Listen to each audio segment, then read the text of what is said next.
Welcome back to another episode of Water Break. We are extremely excited about our guest today. T, who we got going today? Yeah, we told you we're bringing you new dope guests, and we're excited to bring on a fellow podcaster. He's a former football player and the host of the Real Pack Talk podcast. We got Gabe Tovar coming on the show. What's up, Gabe? How's it going?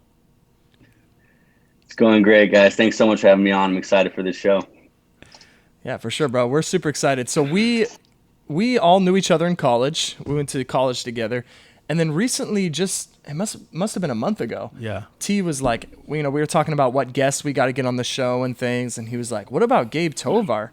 And I was like, yeah, he played high school football, right? Like, that's cool. He's like, no, he's got this Instagram page and this podcast, and it like blew up. It's all about Packers. And I was like, what? So I checked it out, and I was like, dang, this guy's got like 20,000 followers. Like, he is completely blown up, like, with this. Like, we definitely got to get him on the show. So we're super stoked to have you today, man. Yeah, absolutely. It's kind of really it's a story, but I guess we'll dive into it. So for sure. Well, hey, we are gonna have our moderator Dalen kind of take us through the episode and kind of guide us here. So Dalen, take it away for us. Awesome. Let's get started. What's up, Gabe? How you doing? what's going on, Dan? How you doing, brother? Cool. Well, let's get to know you a little bit. So, where'd you grow up?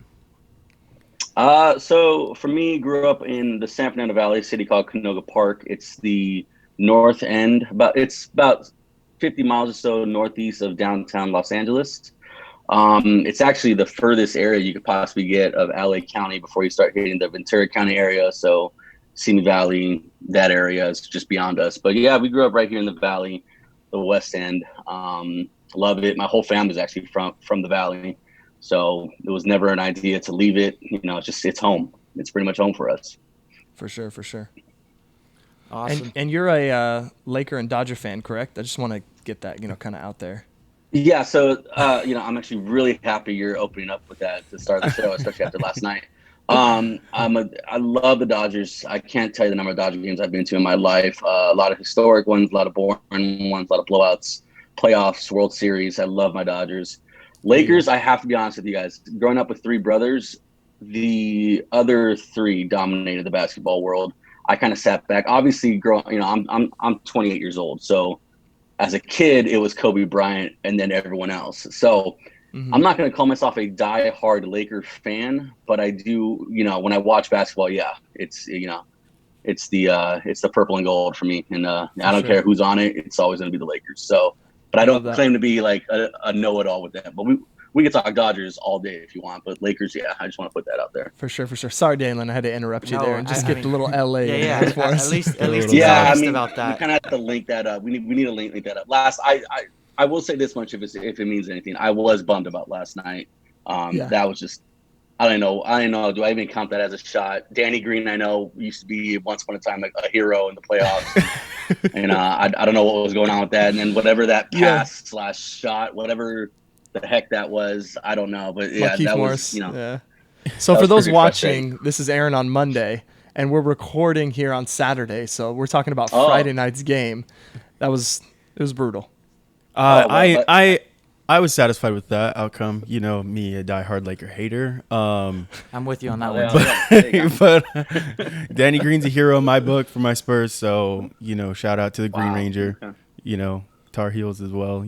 Shout out. Yeah, well, let's hope by the time they hear this on Monday morning, it's a different outcome. Yes. Yeah. We can rejoice together on Monday morning. They're not even going to care about all this on Monday morning. So whatever. All right, moving on. What sports did you play, Gabe? I started playing football. Football was always the sport that I just loved since I was a kid. I started playing organized football as a third grader at Park League and didn't look back until my senior year of high school. I played a little bit of baseball here and there. Wasn't really too devoted. I have an older brother who was, he was a really good baseball player. But as for myself, I didn't really focus on any other sports.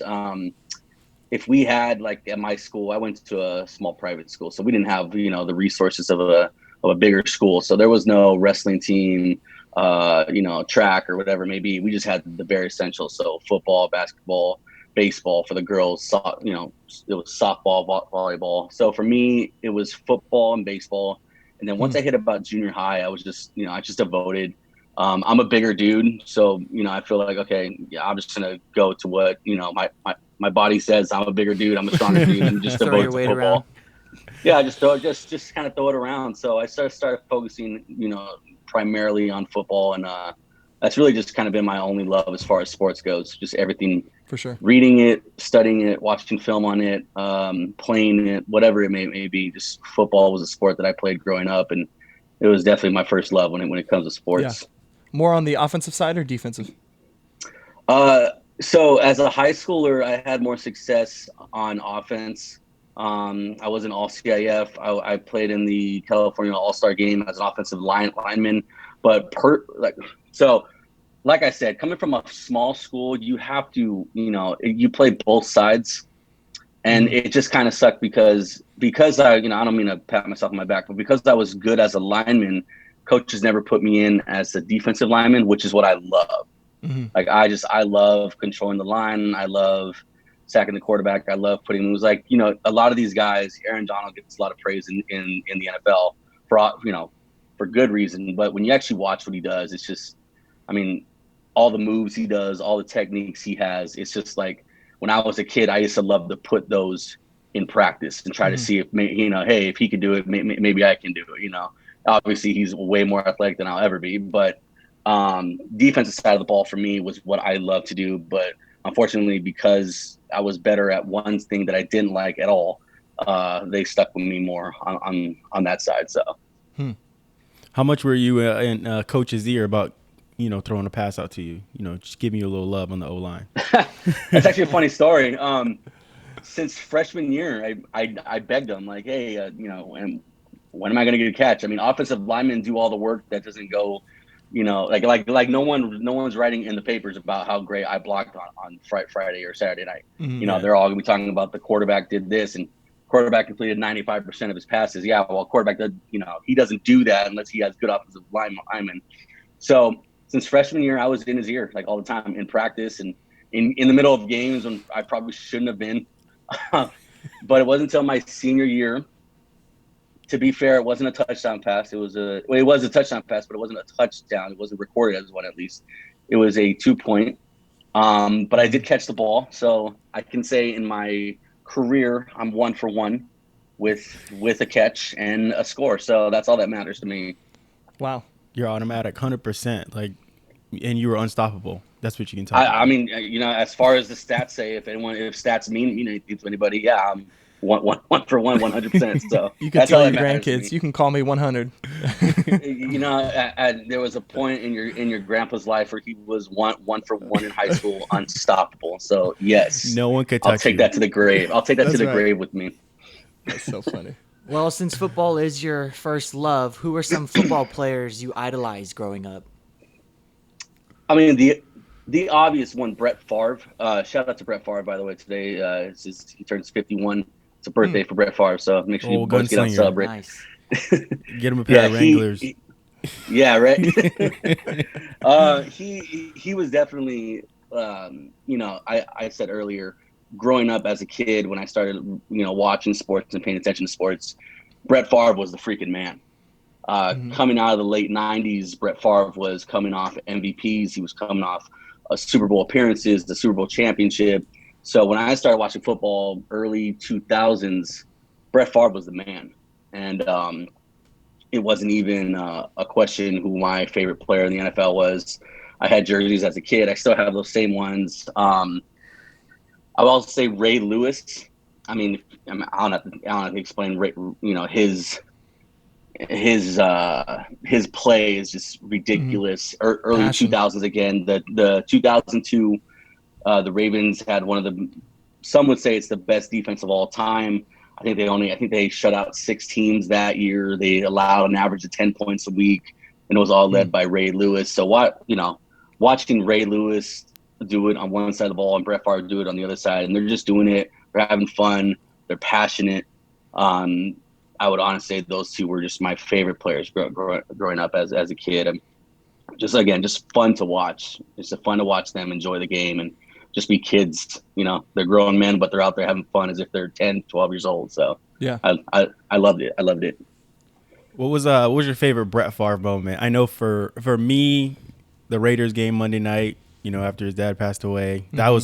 That's the one that stands out to me. What about you? What was your favorite Brett Favre moment? So I do remember that. I actually had the flu that night. I stayed home from school that day, so it was actually one of those days where as a kid when your parent gives you the okay to stay home from school, you kind of feel great all of a sudden.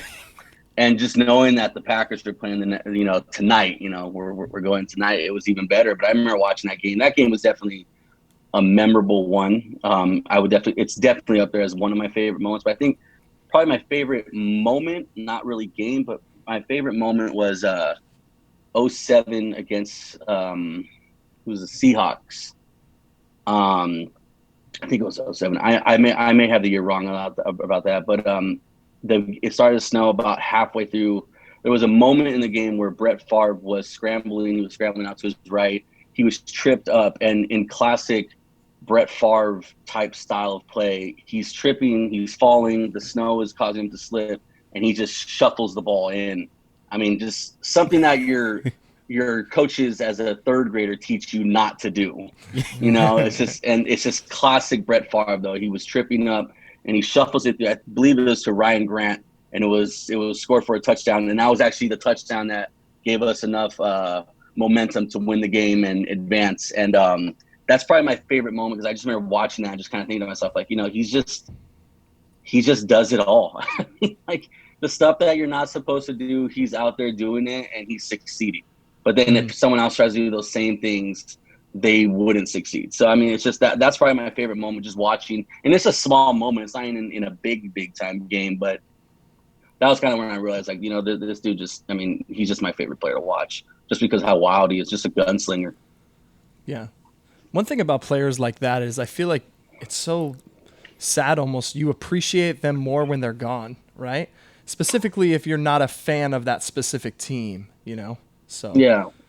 Yeah, I mean, like I talked about Ray Lewis. I mean, when Ray Lewis left, I'm not saying the NFL doesn't have defensive players that are have that mentality, but there was just no one like Ray Lewis. Mm-hmm. He let us fans know that this was his life, and he played like it. And there really is that for a fan perspective. I don't have to tell you guys, you notice that. Yep. I mean, Kobe Bryant. You notice the whole mentality of that, and it made you love him even more. I mean, it's why people argue for him for being the GOAT today, because it's like he had that extra push in there. So I think when it comes to guys like Ray, as a football fan, I love to watch the sport. I could appreciate the small things, and with Ray Lewis, it was like, yeah, I mean, that's something I love to watch about this guy. He brings so much more than just your average guy does. For sure. All right, Gabe, we got to know. So you were born and raised in California, but you're a Green Bay fan. Where did your love for Green Bay come from? It's actually a cute story, believe it or not. No. So if you guys, you guys don't know my dad, but my dad, if you guys didn't know him, he's not a football fan. He's not a basketball fan. He's not a baseball fan. He's never really been into sports. Growing up as a kid, he grew up a little bit rougher. He grew up kind of living on the streets and kind of being wild and everything the streets had to offer, but he was never into sports. And what a time for him to be into sports too. I mean, the Showtime Lakers, you had the Raiders back in the 80s. And I mean, it was a great time to be alive if you were a sport, and then you had the Jordan, of course, in the 90s era, but he was not into it. So obviously my name is Gabe. When I was in first grade, he bought me a shirt, and it was a Green Bay Packers shirt. And it had the giant G on the front of it. And he bought that shirt for me, not knowing. Again, he doesn't watch sports. So he doesn't know. And he bought it for me. And I remember years later, he kind of told me too. He was like, yeah, I thought it was kind of stupid how it was like yellow and green. But, I just bought it because it had a G on it. And he bought it for me.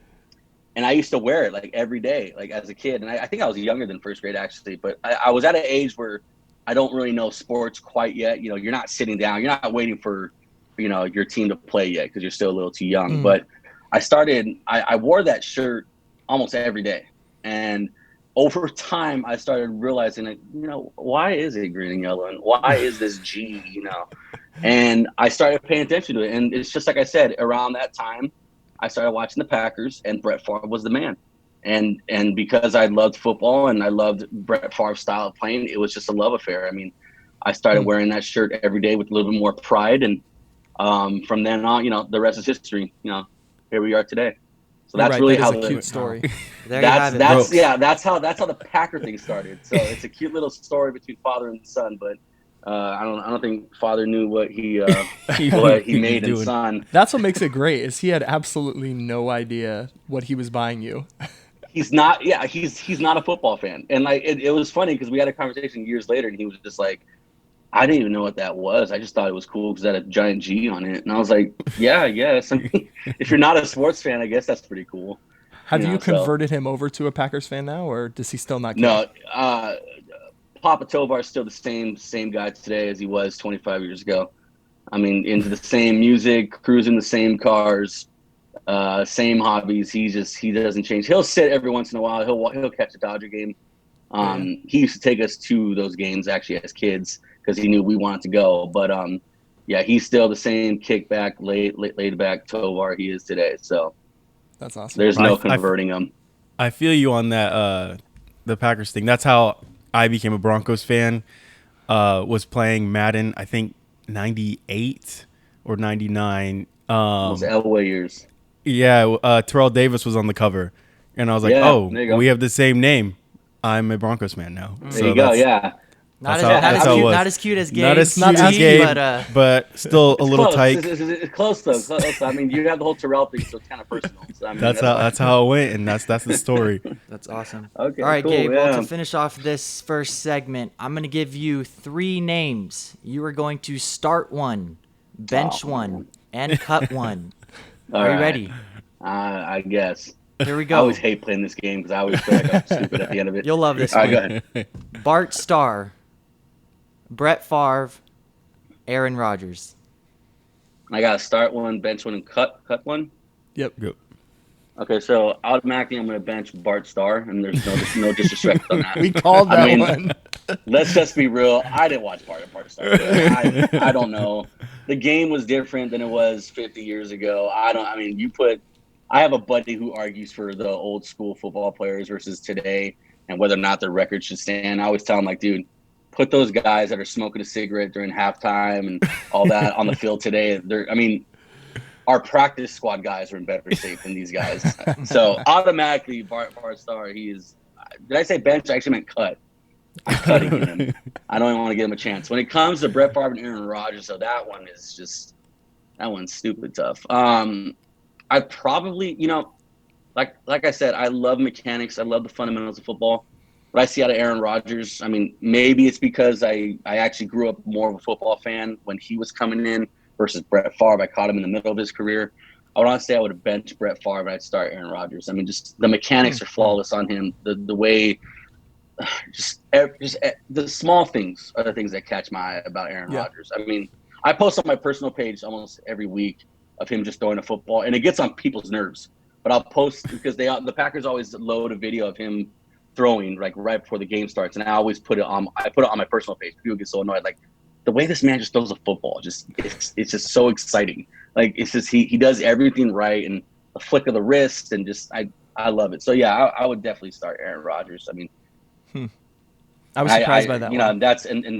That's coming after I just gave you all this praise about Favre and everything. That's why I feel stupid after this. Yeah, I thought for sure Brett Favre was gonna start. So I was like, yeah, he's gonna be in it. Is there anything you'd like to say to Brett about that, or happy birthday?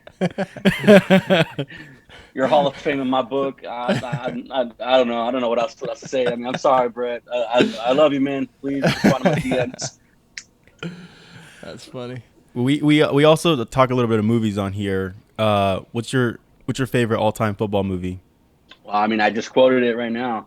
Remember the Titans. That's. I mean, I don't think it gets much better. I mean, everyone says Rudy until you actually watch Rudy, and you're like, yeah, unless you grew up in that era, that's a boring movie in my book. So I've never been a Rudy fan. But to me, Remember the Titans, The Replacements, if you're looking for a good laugh, Gridiron Gang, I think that's the name of it, right? No, it's The Longest Yard. The Longest Yard. I was going to say The Longest Yard. If you're looking for a laugh. But yeah, to me, it's Remember the Titans, prime Denzel. Doesn't get much better than that. I'm with you there.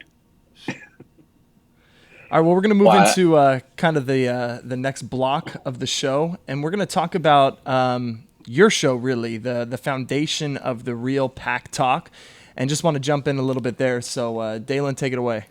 All right, let's get into this. All right, first question, Gabe. Which team has the best fan base? Oh, Green Bay. That's to me. That's We kind of set you up for that one. Yeah, I mean, you guys kind of you lobbed that one to me.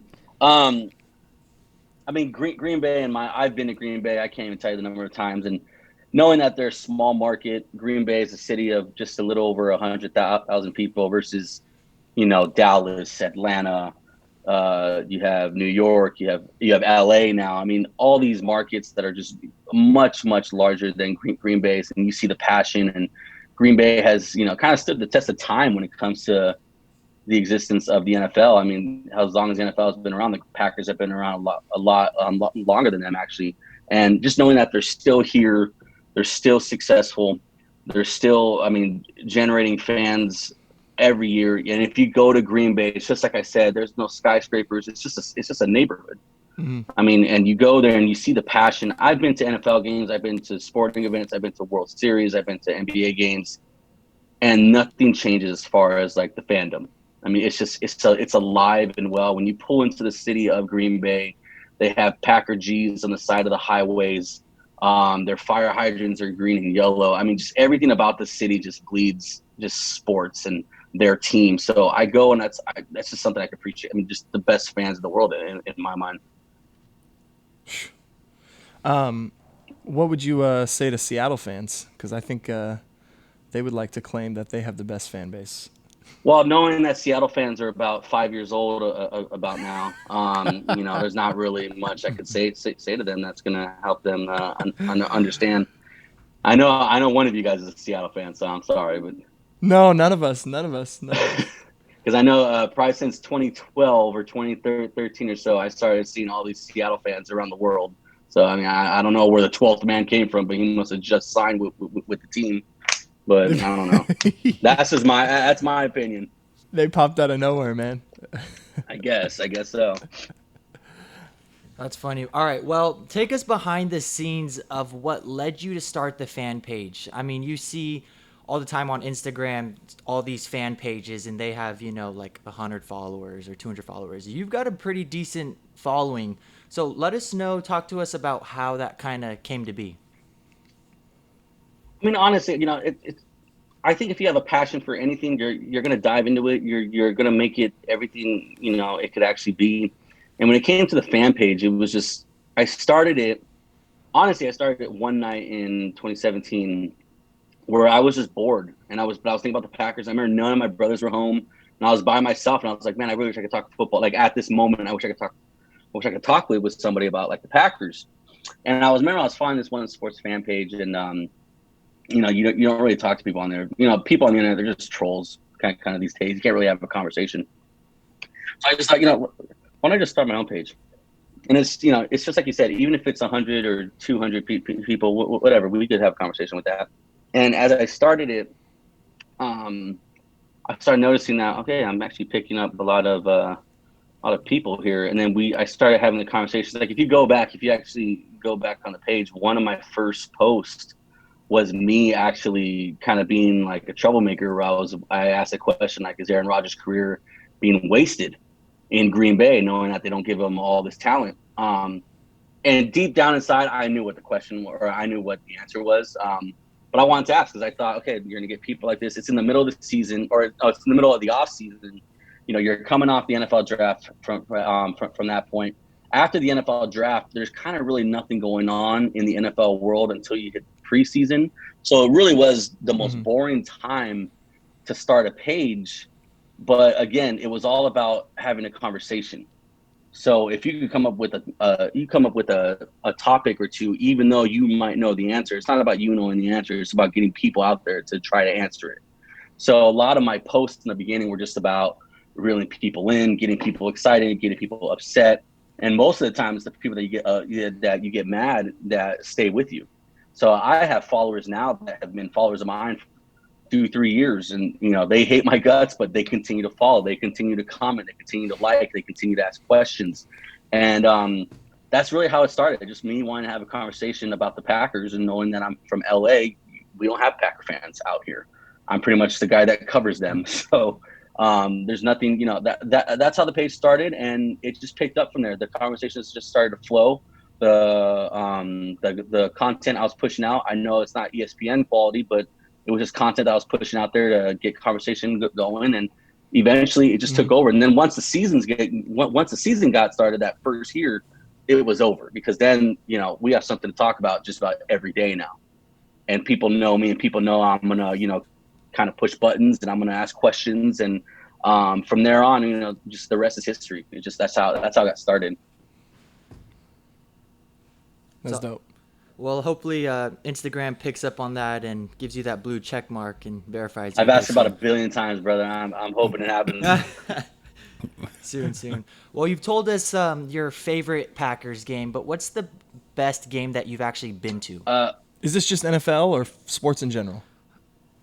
Just the best. Let's stick with NFL, football. Football, Yeah, okay. NFL. Okay. I was gonna say there's actually a couple if we go like all across the board, but probably the best Packer game I've been to was 2 years ago, opening night against the Chicago Bears. Sunday night. We were coming off a year. It's really about the narrative. I mean, that's really what sports is all about, that.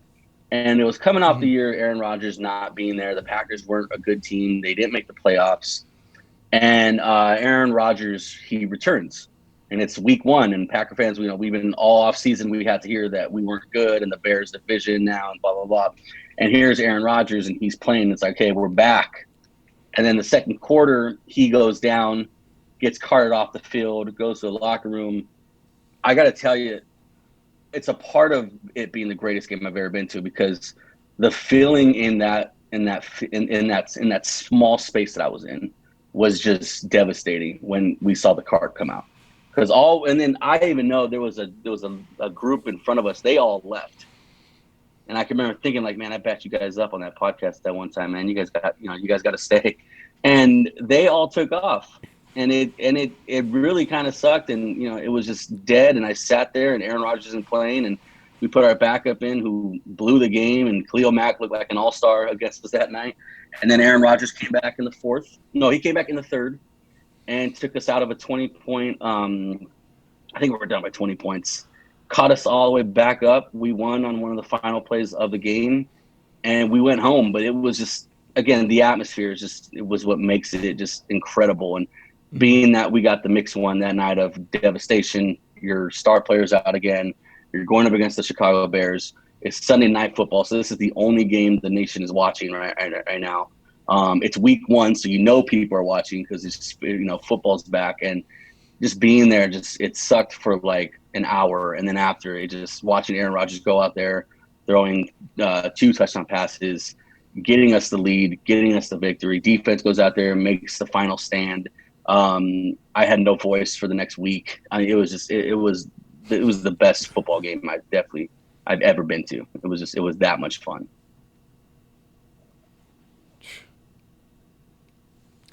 Well, with the NFL fan being taken out of most stadiums, obviously with COVID-19, how much value has been lost in the overall viewing experience?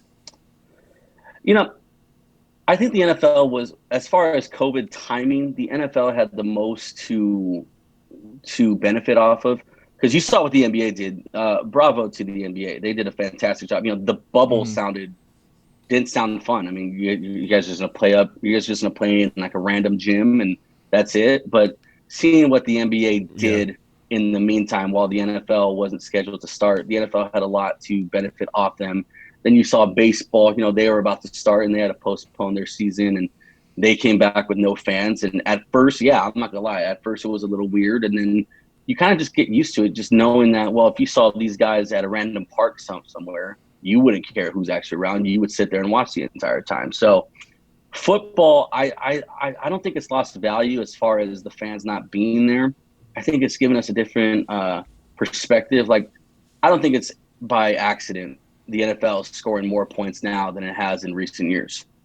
And, you want to talk about what drives football fans, or them trying to get more of them at least, it comes down to offense. It comes down to quarterback plays. It's the reason why they make so many flags about hitting the quarterback low or too late or whatever it may be. And this year, I mean, the Packers alone, we're averaging 40 points a game.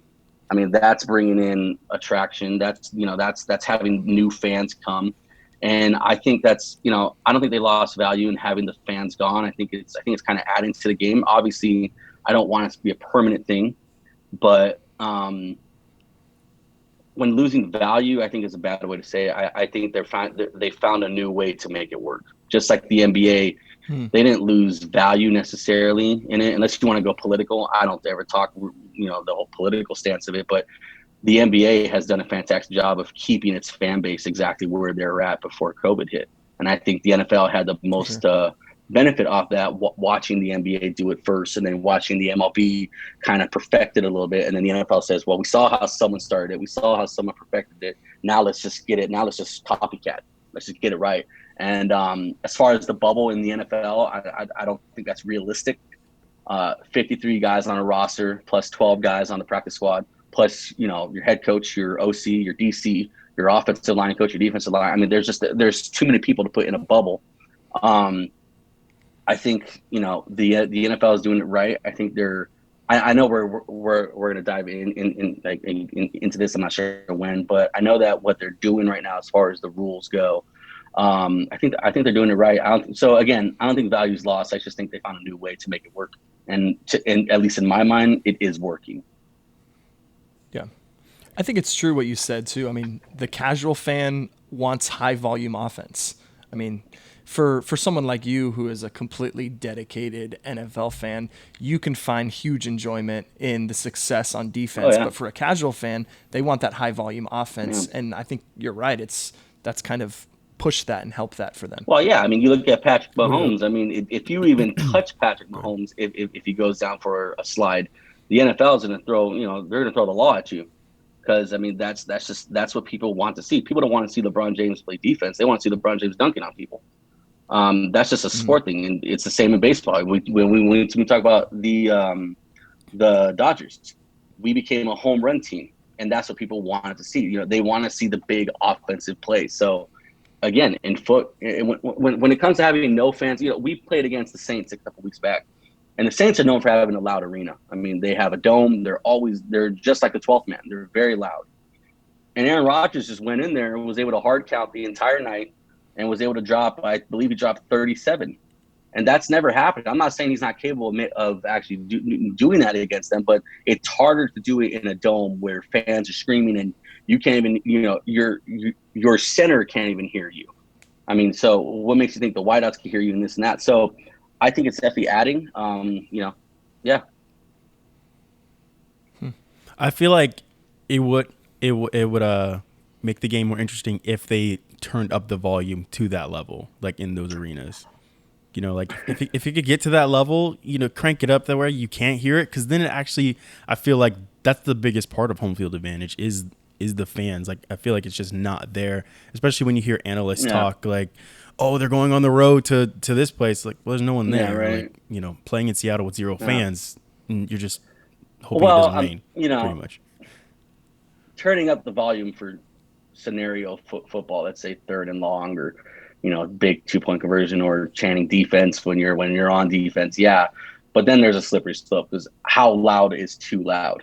I mean, I don't know if you guys remember this or not, but a couple years ago, I believe it was the Falcons got in trouble for doing the fake crowd noise during one of the games. And that was one of those things where it's like, it was frowned upon then. And even though it's kind of not frowned upon now, because it's just like you said, there is no fans, it would make sense on paper.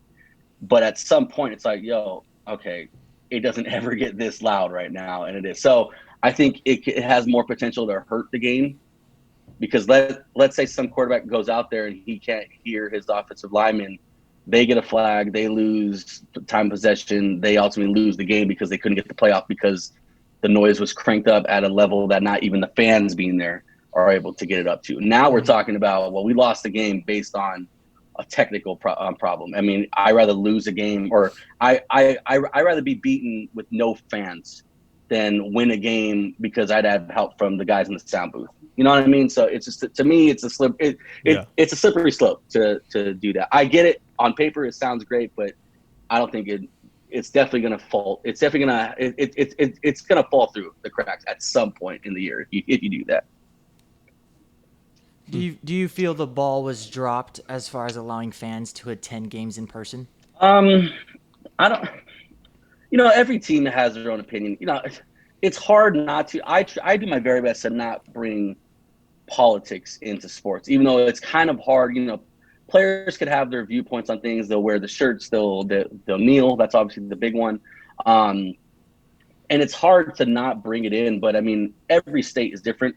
You're seeing the more conservative states, they are allowing 10,000, 20,000 fans in versus the states like California. I mean, I haven't seen my Dodgers. This is going to be the first year I haven't seen the Dodgers play like live. I mean, so it's hard to say if they dropped the ball or not, but from what I'm seeing, it's working on both sides. I mean, obviously not having any fans there. Yeah, you're doing a great job at making sure that, no one is getting the virus. And then you have other stadiums like, you have stadiums like the Chiefs. The Chiefs are allowing a bunch of fans in, and they're not filling it out, but they're allowing fans in, and, there's been no outbreaks or anything like that. So I think the NFL just benefited off of, what the NBA did, what the MLB did, what the NHL did. I mean, I don't watch hockey, but I know they were going on there and they were kind of doing the same exact thing. Mm-hmm. And I don't think they dropped the ball. I think they just they let the teams decide for themselves. So far, everything has been good. I mean, we saw the Titans. We saw what that turned out to be like. Right before we started the show, found out a Bears guy got it, but these are players that are not coming in contact with fans, especially this. They're not letting them swap jerseys this year. So you want to talk about not being able to let your players come in contact with the fans or with anyone else like that. I think it's working. I don't think they dropped the ball. I think they're right to let the teams decide. Everyone has their own beliefs, and if it's working on both sides, then just kind of let it work and just kind of let it go. Yeah, well, to wrap up this segment here, just kind of one more question piggybacking off that one. Do you feel with everything going on, it will be harder for teams to get fans back into stadiums? Oh, definitely. I mean, I've kind of swallowed that pill already. I had tickets to go to 2 Packer games this year, and now that credit is in my SeatGeek account. And I just kind of told myself a few months back, like, you know what, it's going to be in there for a while. They're not going to because it's going to be hard to come back. I think once the election is done, things will kind of ease up just a little bit, but each state is going to be, people are stubborn, because it's not just sports that's involved here. You have governors that are involved here, local politicians are involved here. So do the owners of the NFL teams want their fans back? Of course they do. I mean, it's revenue. It's, we were just talking about it's home field advantage. There's a lot of perks that come to it, but unfortunately, it's not up to the owners. It's not up to the players. And I think it's going to be a while before we have a normal field in sports again. I don't think Lambeau Field gets filled up quick, just because I know how blue Wisconsin can actually be. They have some red in there, but I mean, Green Bay is a part of an organization that kind of leans a little bit more left. And when you have that, you're probably not going to come back. And I'm not trying to get political here. I'm just saying that is just, that's just what the facts are, It's facts. Yeah. That's what the facts say. And I just look at it and I have to know that, I mean, I think it's going to be a while before we get fans back. And that's in all sports, especially, teams in California. I don't think I'm going to watch Dodger game for a while, but I think it's going to be a while. Teams are going to, although it's working now with a little bit of fans. I mean, we're talking about, Green Bay sits 68,000, and to think that there's going to come a time where we're going to be, as a nation, we're going to say it's okay to put 68,000 people in one area. Just to say that out loud, even now, sounds crazy, just because of how we've been living. So I think it's going to be a while before we get to that stage. For sure. Yeah, I think just with you said, like we said, with everything going on, I feel like just sports in general, not just the NFL. I think all of them are going to have to like earn the trust of fans back. Like it's going to be a weird, I feel like, marketing strategy to like how do you incorporate them back? Like you said, in a stadium of 68,000, or the Cowboys is like, I think around 100,000 or so. They're pretty up there. Being able to to be able to fit everybody in those stadiums, even SoFi Stadium in LA, like to fit all of these people in there, you're going to have to pitch people, obviously with COVID, obviously with politics, everyone's, you can just watch the game at home. You've been at home you're going to go for an entire year, basically sitting at home watching games. It's like, well, do I really want to spend $300 to go, really watch this in person? If I got the somewhat of the fan experience with, they turned up the volume in the stadium anyways, why do I need to be there if they can make some noise? I don't know. I mean, you're going to have some fans who are just diehard, who just want to get out of the house and be there. Mm-hmm. But then I think, you're going to have, the fans with families and stuff who are going to be like, well, I mean, you're going to have to earn our. Yeah. And like, I think you said it best too. They're going to have to buy the trust of the fans, because there's going to be diehard fans that say, COVID or not, I'm going. But for the majority, they're going to be like, no, I mean, why go put myself at risk? And when it's broadcast live on my TV that I pay for, like a lot of people, like I have my mom who's been like, she's always coming in with those mom gems. And she's all like, I don't know why you guys would want to go to the games. I pay for cable. You guys pay for cable, and you guys pay for all these NFL network, and then you don't want to watch it when it comes time. So a lot of people, the casual people, yes, they're not going to want to go to these events. And it's just like you said, they're going to have to buy the trust. And I don't even know. There's a reason why I don't criticize the people that make these decisions, because I know if I wasn't that person, I would know where to start. How do you even start to where you say it's safe for 68,000 people to sit in one area? I mean, there's not enough hand sanitizer out there to make sure everyone's clean at every moment that you're in there. Yeah. Yeah. And I think it's true. Again, we're not getting political, but just like when we were first told we have to wear masks, to go into stores, it was like, wow, this is weird. This is something I've never done before. And now it's, oh man, I wear a mask all the time, and I don't even normal. think about it. Well, now we've created a new normal for viewing sports. We watched it on TV before, but the best experience was to go to the game. Well, now this is kind of what we're just used to. So are people just going to continue down this path? Honestly, yeah. I mean, it's just like I said, it's going to take a while. It's going to take a while before we have stadiums that are packed out. And it's just because in 2020, everyone's the smartest person in the room. Everyone knows more about COVID than you do. And when it comes to all this stuff, it's going to have an effect on our daily lives, the way we go to school, the way we travel, the way we go to grocery stores, and unfortunately, the way we watch our sporting events. That's just our normal now. Well, hopefully Laker games get cheaper. Well, I feel like that's I think how that's ever gonna happen. I feel like all the sports are gonna have somewhat be on an equal playing field, and now it's gonna be this battle, this race to number one, because you look at the NBA, their season was thrown off. It's like, well, does the NBA decide, hey, we want to play our games in the summertime, and kind of we think we can compete with baseball, and then football. We've kind of been like, basketball's kind of been in the, the middle. Like they kind of come in, pick up right after the Super Bowl. But then, you got baseball starts right in the middle of when basketball's ending. And so it's like all of these, everybody's got their couple months of dominating. But now it's, especially when you're trying to earn back the trust of the fans, I think the next year or two, each sport will just kind of have its niche fans, kind of like how hockey's been. Like hockey, you've got whatever, your 5 million fans here in America. But I think, basketball will be the same. I mean, you look at the NBA ratings right now, I think game 3 had 4 million people watch game 3 of the finals. So I feel like it's going to have this you got this pocket of basketball, this pocket of football, this pocket of.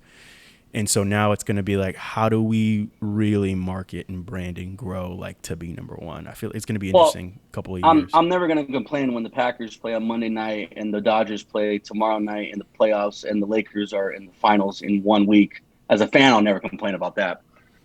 But definitely what you said, yes, they are going to have to try to find it. And again, I don't criticize people that make those decisions, because I wouldn't even know where to even begin. I believe you're absolutely right, and I don't really have an answer for you. I just have a comment, because the answer's out there.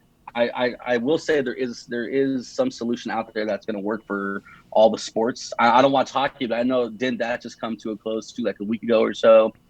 I mean, so yeah, so Yeah. to have all this stuff. I think the game you're talking about, Game 3 with the Laker game, there was more people watching Sunday night football than there was the finals. And Yeah. to me, again, as a sports fan, I'm not going to complain when I get to switch over and it's LeBron James but yeah, I mean, I do think it's not good for sports. I do think they need to have their own platform, their own attention. I mean, basketball ends when baseball gets started, and it's kind of easy to skip on the Dodgers because the Lakers are in it. But yeah, I mean, again, I don't have an answer for you. I just have more of a comment, and I'm totally with you on that. For sure. Well, we're going to jump into the final segment today, and that's talking about the NFL through the first 4 weeks. And we're going to talk about, it's been exciting to have it back. Like you said, as a big sports fan, it's been amazing to have it back. And so we're going to jump into it. I know you're excited about this one. I'm very excited about this one. All right, Gabe, we're actually going to take it back a little bit farther. We want to know your thoughts on Green Bay drafting Jordan Love. Yeah, so I mean, if I had a nickel, like the number of times people ask me this one. Obviously, Jordan Love, I could dive into it on how I feel about it, but I could go on for about 2 hours to talk about it. It makes sense. Again, on paper, you have a quarterback that's aging. I'm not saying as far as his game. I'm saying, Father Time is undefeated. And you have a quarterback that's up there in age. It makes sense. It's responsible to draft. Now, obviously, I said it earlier, in the sports world, it's all about narratives. It's all about storylines. The press doesn't care whether or not Aaron Rodgers is doing great. They want to know if Aaron Rodgers is upset because Matt LaFleur brushed him off during practice once. That's what they want to know. They want that. So during the Jordan Love pick, I'm not going to lie to you. I was sitting here and I was watching it and I was going live. And when it happened, it was just, I mean, it blew my mind. I'm not going to sit here and say, oh, I knew that was going to happen. No, I didn't know it was going to happen. It bothered me knowing that we were coming off a year where we were in the NFC Championship game, where we fell short, where if we would have had some more offensive power around us, not named Devontae Adams, not named Aaron Rodgers, not named Aaron Jones, if we would have just had one more guy, yeah, it probably wouldn't have been a competitive game. But, you go draft a quarterback, let's just be realistic, who's not going to see the field for a couple of years. So that does nothing for me as a fan looking at next year. And did it get me mad? Yeah, it got me mad. I think every Packer fan, there's even Packer fans now. I mean, I'm the example where I'm okay with the pick now. But yeah, every Packer fan was mad at that. And they'd be lying to you if they said that they weren't upset about that. So when I watched that, it bothered me. But after a while, I just realized, you know what? I get it. Fans don't want to do the responsible thing. They want us to go out and try to trade for Julio Jones and all that. But the responsible thing at this point in Aaron Rodgers' career being, I could be real as a Packer fan and say, look, Aaron Rodgers, you battled injuries. You broke your collarbone. You've had knee issues. You have ankle. You've had problems in recent years. And it's not on the good side. If this happened early on in your career, okay, your body's young enough to where you're gonna come back stronger. But this is happening on the back nine of your career. So your body's older. Your body's breaking down. A broken collarbone to you is not a broken collarbone to, Patrick Mahomes. So we have to make sure that, we're protecting our investment. And how do you protect your investment? You go get someone behind them saying, hey, it's not a threat. It's just here in case something happens to you. And knowing your history, the chances of that are higher than the average guy. So Packer fans don't want to hear that. I mean, I've said that to Packer fans and, dude, I'm unfollowing you. I'm going to hunt you down and kill you. All right, guy. Well, cool, whatever. But I mean, I do think that, it was a responsible move. But initially, yes, there was a lot of anger, just a lot of confusion. I remember going to bed that night just thinking, like, what are we going to – I mean, are we just going to run the Wildcat all next year? I mean, that's the only way you could get this guy in the game to make some sort of dent. So, yeah, it bothered me. It bothered me at first, but, I'm okay with it now. Yeah, I think that's because, especially nowadays, like you take a guy first round and or your first, pick, you assume he's going to start right away. You're going to put him on the field when you're talking about, Lamar Jackson plays, pretty much in his, he played in his first year, and, you got Dwayne Haskins plays in his first year, and all of Josh Allen I think plays in his first year. So you take these these guys early on. Baker Mayfield's another one. You're like, oh, when are you going to put him in? Why'd you take him? Because we're assuming he's going to get on the field. So I think that that probably plays a lot into the frustration. I know as a football fan, I'm like, what does this mean for Aaron Rodgers? Is he going to be on the trading block? Exactly. There you go. Can Denver go? Can Denver go get him? Can someone go after him? Does that mean he's available? Exactly. Is he available? What's up? You see a couple fight. You see like a boyfriend and girlfriend fighting. All of a sudden, you start asking your boys, "Is she available now?" Or I know, believe me, it's all about stories. You keep checking her bio. You're checking the bio every day. You're checking the status and all that on Facebook. So yeah, I definitely got a lot of that. Speaking of Aaron Rodgers, do you feel the reason that he's playing so well right now is because he has a chip on his shoulder, or he's just come around to LaFleur? I think it's a little of both. I mean, we're all human. If you especially guys, we have male ego. I'm not too proud to say that. I think male ego is definitely a real thing. So, you guys have jobs. Someone gets brought in that was good at their job at a lower level, and your boss is excited about them, and your employees are excited about them. Yeah, I mean, it's going to cause anybody to I'll show you guys. So I definitely think it had a little bit to do with the whole chip on his shoulder and wanting to go out there and kind of not just shut up the critics, but to me, if I were Aaron Rodgers, I wouldn't even try to shut up the critics. I would try to shut up the team first. Like, you guys decided to take this guy, so I have to prove to you guys before I prove to anybody else that my value is still sky high here. And it's Aaron Rodgers. I mean, the resume speaks for itself.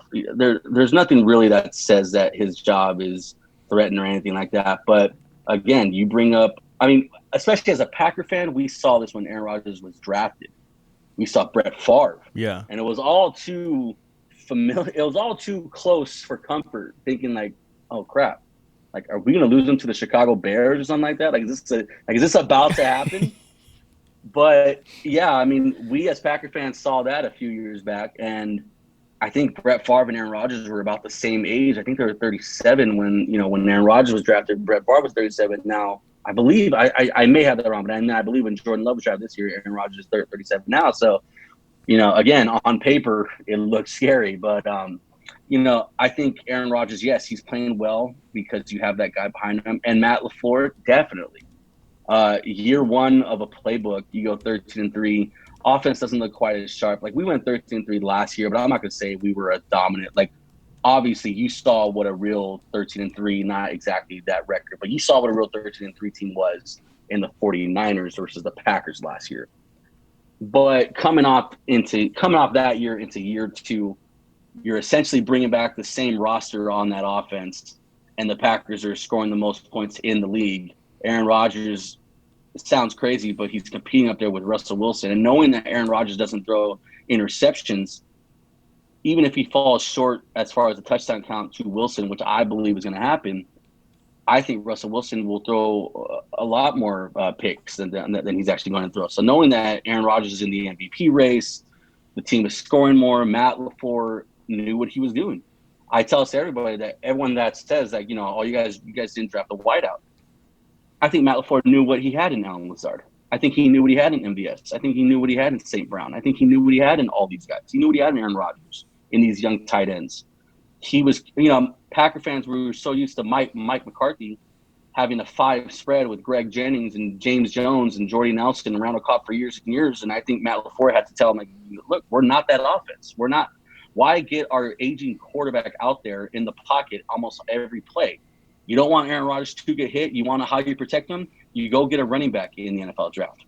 Second round, that's exactly what the Packers got. You go develop Aaron Jones you let Aaron Jones take a beating on his body before Aaron Rodgers does. If you guys watch Packer games, it's a lot of motioning. It's a lot of rolling out. It's a playbook that's designed to where your quarterback does not get hit. The Packers offensive linemen have only allowed 3 sacks in 4 games. It's showing that we're not going to let Aaron Rodgers get hit. We're not going to let him get hurt. And I think the playbook that Matt LaFleur has for Aaron Rodgers has worked out in his benefit. And yes, again, the chip on his shoulder, Jordan Love being drafted, yeah, that's going to bug any guy.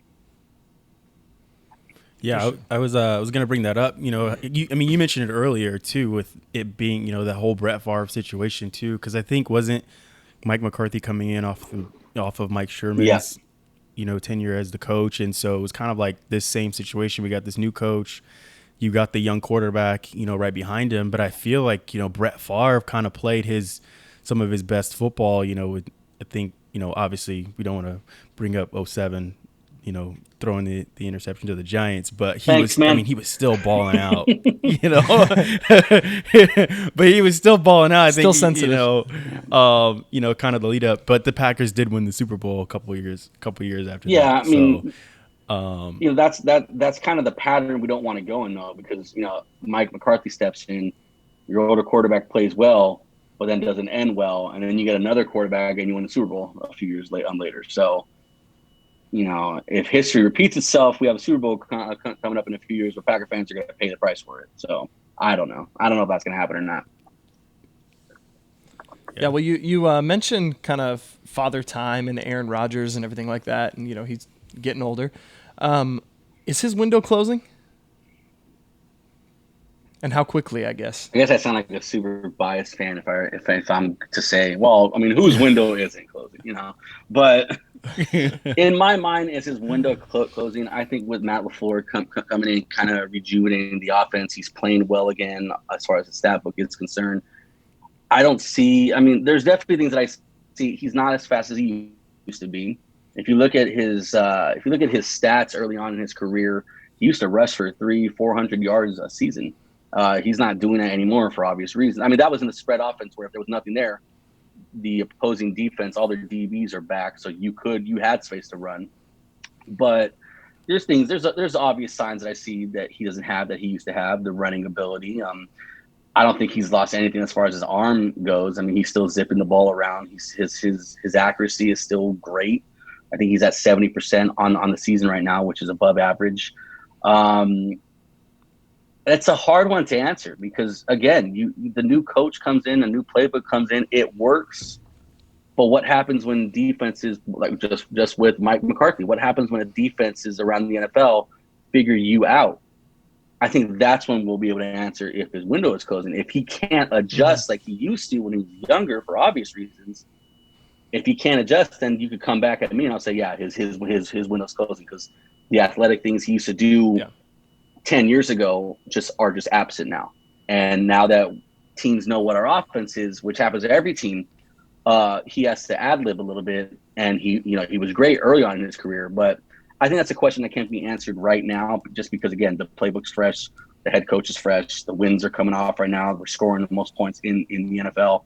I think I don't think it's a question you answer necessarily right now. I think you have to come back probably a year or two from now on that one. Yeah. So switching gears from just the Packers, and we're going to go to the NFL as absolutely. a whole. We talked about earlier on, a Bears player getting COVID, the Titans getting COVID. We talked about it before the show, but I want to get your thoughts on, with this whole COVID situation in teams. I don't know. Me personally, I feel like if a team kind of breaks protocol and, doesn't follow its, COVID guidelines, I feel like they should be forfeiting games, because I think it's not fair. Like for the Steelers, for example, they got to give up their bye week, to take their bye week early, which affects them, because the Titans, screwed up. So I don't know. What's your thoughts? Oh, it's the same exact thing. If you can't follow protocol right now, look, the NFL is a business at the very end of the day. And what does business try to do? What's their goal? It's to generate revenue. And you can't generate that revenue if your business isn't going. So the NFL is saying, look, you either follow protocols or, we're going to hit you with huge fines. And if it's happening right now where a team is not complying with mask, I mean, look, I'll go ahead and say it. I'm not a huge believer in mask wearing myself, but I do it because it lubricates society. Like if people if we can have businesses reopen and small businesses come back to life and churches opening and this and that, we're coming, the normal we used to have, it comes back. And all I have to do is wear a stupid mask and just wear a stupid mask. I get it. It's uncomfortable. I'm kind of a bigger dude. So it's really, I don't like wearing it when it's 100 degrees outside, but look, if I get to watch football and think it's a come back, it's great. I think it's great for sports. So when it comes to what the NFL is doing, absolutely, I'm with you. The Titans should forfeit the game. Like, look, you want to complain that you're forfeiting the game, that you're taking the loss today? It's your dumb fault for not wearing the dumb mask. So I think teams should, if you don't want to comply to the rules, if you want to, well, I just believe politics and Donald Trump said this and, Joe Biden says this. It's like, okay, fine. You can have your political views. That's fine. But if you don't abide by what we have, you're going to forfeit a game. And that goes on you because you forfeit a game, you don't go to playoffs. It's just like I said, money is king around the world. You're not making any money at all if you forfeit a game. You miss the playoffs. You don't get playoff. You don't get TV endorsements. You don't get this and that. So absolutely, the team should forfeit a game. There's no reason why the Steelers should lose out on their bye week. Should break whatever momentum they had in the locker room and the film session, whatever it actually may be. There's no reason why another team should pay the price for that. Steelers should have played last week. And if the Titans can't do that, all right, you're going to lose another game. And if you lose the division because you can't wear a stupid mask, that's on you. And you're going to lose revenue. You're probably going to lose a couple fans along the way because it's just like, come on, man. I mean, it's a simple rule. Just keep it. Who cares? So absolutely, I am with you on that. On the flip side of that, let's say they don't break protocol, but they do get, a situation like Cam Newton, he gets COVID, and it kind of throws off, hey, we'll push the game to Monday night. And, obviously me being a Broncos fan, that affected us this week. Our game, not being played Sundays, being played Monday at 2:00. For the fan, it's like, well, I'm at work at 2:00 on, on a Monday. I can't even watch. I'm gonna try to watch the game. I haven't missed a game since I was it's not. Yeah, in like eighth grade. It's not fair. It's not fair for the fan. Yeah, it's not fair for the fan. So I mean, what about situations like that? I think you just have to adjust. I mean, in order to have the NFL going, you have to make adjustments. Is it going to be perfect if you wear a mask every day and everyone wears a mask and hand sanitizers are around the arena and around the locker room? No, it's not going to be perfect. The Cam Newton thing is just unfortunate. If it happened to Aaron Rodgers, it would be unfortunate. It'd be like, look, we did everything we could, but sometimes there's just no way to avoid it. You can't be in a bubble everywhere you go. So if when it does happen, let's say it were to happen the way it did with the Titans, but it didn't happen with not wearing masks or whatever it could be. If that happens, then you have to adjust. It's not fair for NFL fans. I'll give you that. But I'd rather have a game on 2:00 than not have a game at all. That's kind of how I see that whole thing. And when it comes down to this, if it were to happen to a team, again, you have to make adjustments because we need to have a season versus we need to try to get everything perfect while the season is actually going on. I think the NBA, again, I praise the NBA for what they did. They know they knew, we need to have a season. So what are we going to do? We're going to do the extreme. We're going to go into a bubble. Just nobody's allowed in, nobody's allowed out. It's going to sound kind of, Nazi Germany sort of, but it's for the benefit of us all. Yeah. Players will still get their salaries. TV endorsements will go through. We'll make money. The fans will get games. Again, who cares what the atmosphere is like? Let's just get the sport going. So if it happens to an NFL team where it's just an unfortunate situation, then you got to adjust. And if you need to give another team a bye week that doesn't deserve it, you know what? It's either get the bye week or we're canceling the season. And then you have a bye week for a couple weeks. So that's how I feel about that. But when it comes to you purposely not doing it, not following the protocols, yes, you should forfeit a game. Absolutely. Do you feel like, I know it's a little bit of a curveball and a lot to think about, but what if the NFL had again, before the season, done like regional bubbles? It's like, hey, the Chargers and the, whatever, everybody plays, you have your West Coast bubble, your Central bubble, whatever. And, and teams kind of fly to these different, bubbles, I guess, to play, so it's like, hey, we're going to play in Phoenix, we're going to play in LA, we're going to play in Denver, we're going to play in these areas, and then we're going to go to, the South or whatever it is, because I'm just thinking off of, how the Saints and the Chargers, I think they're playing their game over in Indianapolis. I mean, obviously because of the Hurricanes, but something like that where you have just two teams playing in a random stadium, kind of even neutralizing it to that neutral field, I guess. Well, I mean, baseball did it. They, West Coast teams playing against West Coast teams, like the Northeast playing against the Northeast, Midwest playing against the Midwest. So it does. I mean, as far as the data shows us, it does work.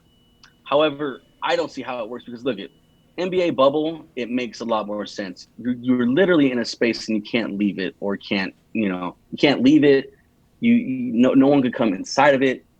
But when it comes to like playing against, like, I mean, Green Bay travels to Chicago. That's like an hour flight, but it's like, well, you're still traveling. You're still going to be in an airplane where everyone's breathing the same air. You're still going to be in airports. I mean, that's not necessarily a bubble. I get it. You're staying in your region, but I don't see how that works. Now, again, on data, the data we have, it works for baseball. So whatever works for you, if the NFL decided to do that, I would have no problems with it. I think it would kind of stink because I normally like to play against the Cowboys. That's like I look forward to when we have them on our schedule. But again, whatever keeps the sport going. If it works for you and it's moving along, and obviously you can't avoid it completely unless you do what the NBA is doing. You adjust, but you keep it going, then it's fine. And I think the NFL, what they're doing is great. What the situation you just put out was what the MLB is doing, and it's, I mean, a little scared with the Marlins there a few months back, but it's working. Mm-hmm. I love that take. Hey, what as we're continuing talking to NFL, which teams to you have been the biggest surprise this year? Honestly, the Packers to me. I mean, I know we were talking about the Packers. I know what that sounds like, but I'm just gonna be real with you. I did not think bringing in the same guys we did last year, like literally, like we signed Devin Funchess in free agency, and he decided to opt out. That was the only addition we really made to this offense that was going to be in effect. Now we have AJ Dillon in there, but he doesn't see the field because of what Aaron Jones does. So I mean, I'm just to be real with you guys. It shocked me because of how fast we're starting off this year, how many points we're scoring. So Green Bay surprised me a little bit. I did think we were going to be somewhat good, not as good as we are now.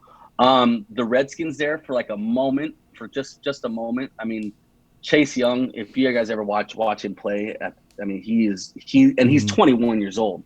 So physically he could still grow a little bit more, which is terrifying. I mean, super athletic. There's not really any teams that surprised me. I mean, we knew what Russell Wilson was. We know what Patrick Mahomes and Andy Reid and the rest of that Kansas City team is. The NFC East, I don't know what else to say about that division. I mean, the NFC least. Yeah. Just knowing that the team in first place in that division has only won one game and has tied another. I mean, the Packers are 4-0. And the Bears are right behind us. Just knowing that there's another division out there where we could be 4 games ahead right now at this moment just ticks me off. But there's not really any big surprises that I see in the NFL. I think the Bill Belichick and Cam Newton divorce, I think it's working for both of them. That's kind of surprising that, it was not surprising that the Buccaneers, because they have a lot of talent, but Bill Belichick, I've always been a Belichick fan. I'm the one that argues against Tom Brady being the GOAT in this and that because of the mind of Bill Belichick. You can't discredit that. You can't discredit game plans, especially when it comes to football. There's a side Tom Brady will never play on. So that falls on coaching. And when it comes down to that, you watch what they were with Cam and without Cam. It is a little surprising to see that, with Cam not being there, they're a different team. But it was surprising to see, wow, New England, knowing as good as the Bills are, New England could very much get this division. The Bills are another surprising team. They were good last year. They're in the playoffs last year. But now they just look like they're kind of unstoppable. And I like Allen because he reminds me of Favre. He's that gunslinger, I'm going to do whatever I want type cowboy out there.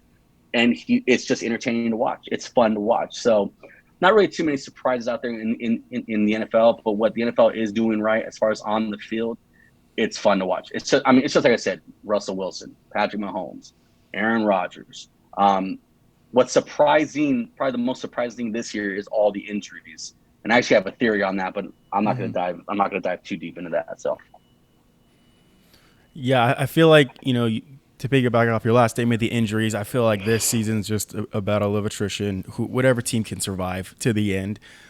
Which, I mean, it kind of feels like that, each season, but I think this one even more so. Star players going down. For sure. Yeah, so I feel like that's how it's going to be. You brought up Buffalo. I did in season 1. I said that was my sleeper pick to They win the look Super Bowl was fantastic, Buffalo. bro. They look so good. Stephon Diggs coming Diggs is a in. huge addition. Their defense is beast mode. But some surprises for me, obviously Kansas City's, the best team in the league, or one of the best teams in the league. The surprise for me, I think, with them is that they didn't have that Super Bowl hangover. I think they picked up where they left off, and part of it might have been because of COVID. Like they couldn't, go out and do what teams do after their Super Bowl and go celebrate and party. So that might have been a big part of it. They were a surprise for me. And then the other one is Pittsburgh. Pittsburgh, has been a surprise. Yeah, I want to add that in there. Yeah, Pittsburgh has definitely so. Because they scrapped until the end. They had a shot, to the last few weeks of the season last year. And that was without Big Ben. Yeah, now he's coming back. You're like, they look kind of scary. They might make a quiet run. So he comes back. Juju looks like an all-pro. You have a running game now where it's like defenses have to respect that Big Ben is back. So you're pulling guys out of the box, which is allowing James Conner. I believe Snell, I believe, is the backup running back. He's having some success for them as well. Sometimes it's just bringing a guy back that has enough respect that gets you wins just because they're going to respect his game. They respect Big Ben has always been a deep ball thrower. So when you scheme against them, you have to pull guys back, and that allows the running game. That allows the short route passes to happen to be successful. And you give Juju the ball on a 5-yard slant or a 5-yard out route, he's athletic enough and blockbuster enough to turn it into a 55-yard touchdown pass. So yeah, Steelers definitely one of those teams. You mentioned the NFC East or NFC least. What teams have been the biggest disappointment this year? Eagles, hands down. I love Carson Wentz. I think Carson Wentz, once upon a time, if he didn't get injured, he would have an MVP. But to see what he's doing now, I mean, it's just. I have a brother who's an Eagle fan, and I know you guys know him, and he's highly annoying when it comes to the Eagles and when they're actually good. And I'm not going to say I've been totally disappointed in him doing bad because I know that shuts him up. But it has been disappointing to see, Wentz not doing that. He has more interceptions than he does touchdown passes. Just knowing that they're in first place with one win, coming off that. And then if you guys were watching or paying attention to when they tied the game, that was a decision to tie the game. It wasn't like they fought to the end. No, they decided, you know what, we're going to break even. It's the NFC least, so a tie is better than a loss. Like at this point, and I mean it's just disappointment all around, from coaching to player personnel to your division itself. The Cowboys, all that talent. I mean, give Aaron Rodgers, Lamb, and Gallup and Cooper and Zeke Elliott, and see what he does with it. And just knowing the Cowboys, all that talent, and you're basically a nobody. And then you have the Giants, who I feel have been rebuilding since 2012, are just still rebuilding. And then you have the Redskins, and I feel bad for the Redskins because they couldn't, when the season started, they couldn't focus on football. The football team. Yeah. The Washington football. I just feel bad for them because they couldn't even focus on football to start the season. They had to focus on politics and what are we going to name this darn team? And so it's just the whole division is just mega disappointment. And it's not even saying either there's no talent there, because I just said give Aaron Rodgers the talent that Dallas has and see how far they get. And they're 1-3, and their one win was a comeback win where they basically had garbage time points to win them the game. I mean, and then Carson Wentz, we covered that. The Washington football team, whatever their name is, the Giants. Then you have Saquon going out with the year injury. I mean, just it's not good for the sport, not good for the team, not good for the division. The whole division, just throw it away and start all over. That's how I feel about it, at least. Well, if we're being honest, it's neck and neck right now. So I mean, yeah, it's anyone's division. So it is neck and neck. But I mean, Well, I mean, speaking of that, do you feel like? I mean, I have my opinion on this. I want to hear your take on it. You feel like a team, if they have a losing record, should even make the playoffs, even if they win their division? Yeah, I'm not in favor of divisions anymore for that reason.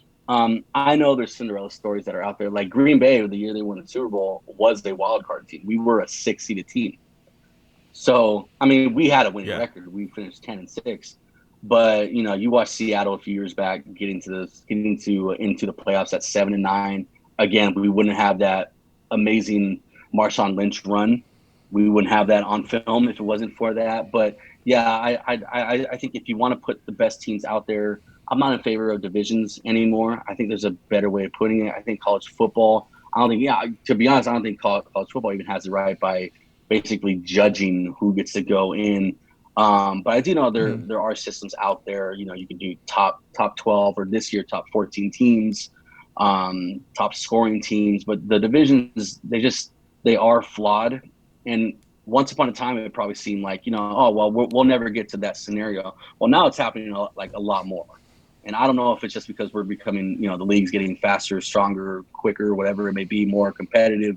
But we're seeing it a lot more now. I mean, if Philly gets into the playoffs, let's say 6-9-1.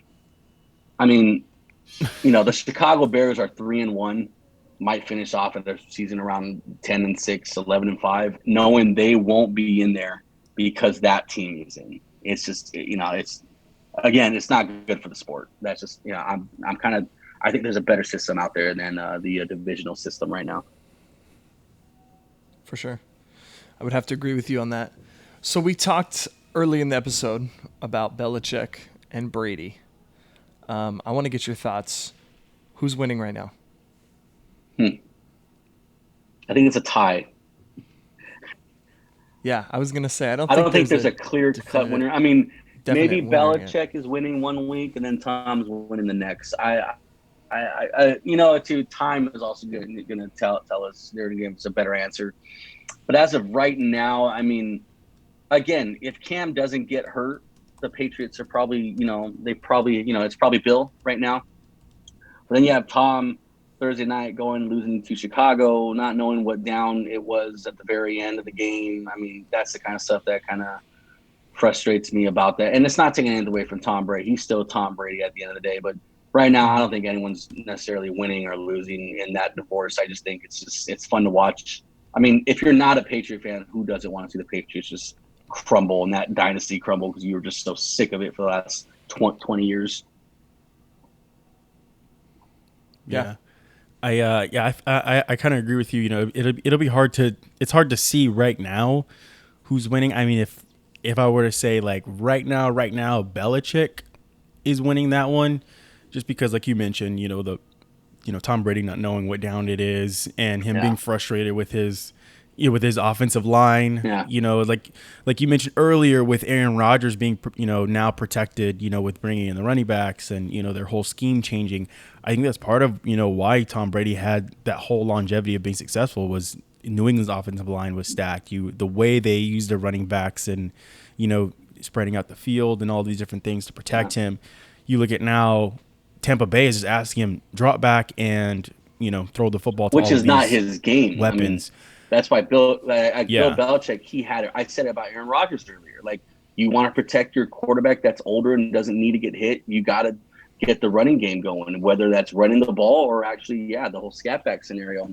You know, Tampa Bay's out there, you know, oh, we have Evans, you know, Godwin, we're bringing Gronk back for you. It's like, yeah, well, what if Tom isn't the guy to throw 50 plus times a game anymore? Then you're just putting mileage on a guy that you don't need to put the miles on. So, I mean, we'll see. Again, time is going to tell. I mean, if he stays in that system for a couple more games, he could have great success, or it could be, you know, maybe he's playing a year too, you know, maybe a year too much. So I don't know. Again, time's going to ultimately be the one that's going to tell us that.